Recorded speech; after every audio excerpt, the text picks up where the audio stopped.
All right, folks, today is Friday, March 18, 2022, and it's time to go over the $1 million portfolio, which, as we speak, is just a tad under. So, this is actually a very good result for me, considering that we have all this volatility from the Russia-Ukraine war, the rate hike that the Federal Reserve announced this week, and everything else that's contributing to volatility. So the fact that I'm still right at $1 million in this particular account is actually very good. For the year-to-date period, I'm actually doing quite well compared to the market with large cash position and also this kind of risk parity inspired allocation that I've got going. I'll talk a little bit more about that separately, but I think some people take umbrage that it's a risk parity portfolio since not all the risks are weighted the same. But I built it this way for my own purposes, but it's certainly inspired by that. So I'm gonna keep calling it that. So what's happened over the last month since I made an update on this portfolio? Well, a lot. Russia has fully invaded Ukraine, causing a huge humanitarian crisis. There is all kinds of economic issues on the table as well with the sanctions that the world is levying on Russia. Who knows how that's going to play out? There was talk recently about Russia possibly defaulting on some of its debt obligation, which would be huge. It hasn't happened in nearly 100 years. But it seems like on that one, they might have gotten the interest payment out. So we're out of the woods for now. There is still some large payments that's due in April, and that may cause turmoil for other folks in the broader financial market, even though they may not have a direct link to what's going on with Russia and the sanctions and all that jazz. But doing remarkably well with the portfolio. So right now, I'm just going to keep things the way they are. I'm not going to sell anything. Last month, we sold some gold to buy additional shares of QQQ. It went down dramatically. But this month, I won't need to do that. So adding 30,000 to the equities, and it's all going to be NASDAQ 100. So let's go ahead and execute the buy.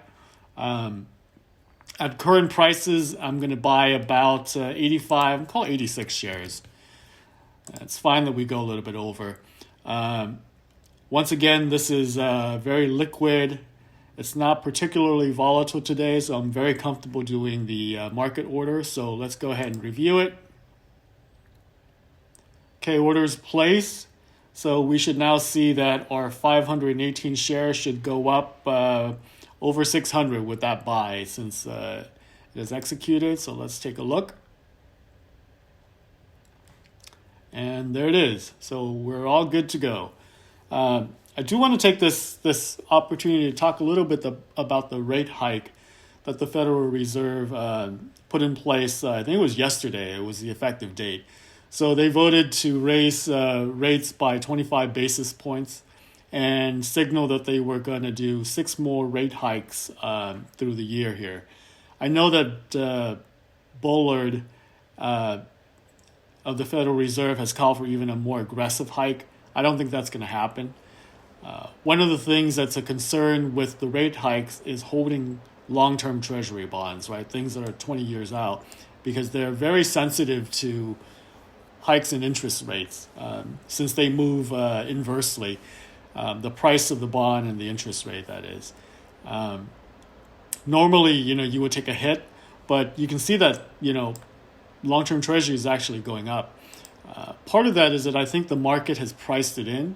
And as long as the rate hikes are gradual, the fund is constantly buying and selling bonds as they go below 20-year maturity and buying new ones that has, the higher rate as it was recently announced. So with that constant rebalancing every month and pricing in, the rate hikes, I don't think we're going to be that bad holding this basket of long-term treasuries.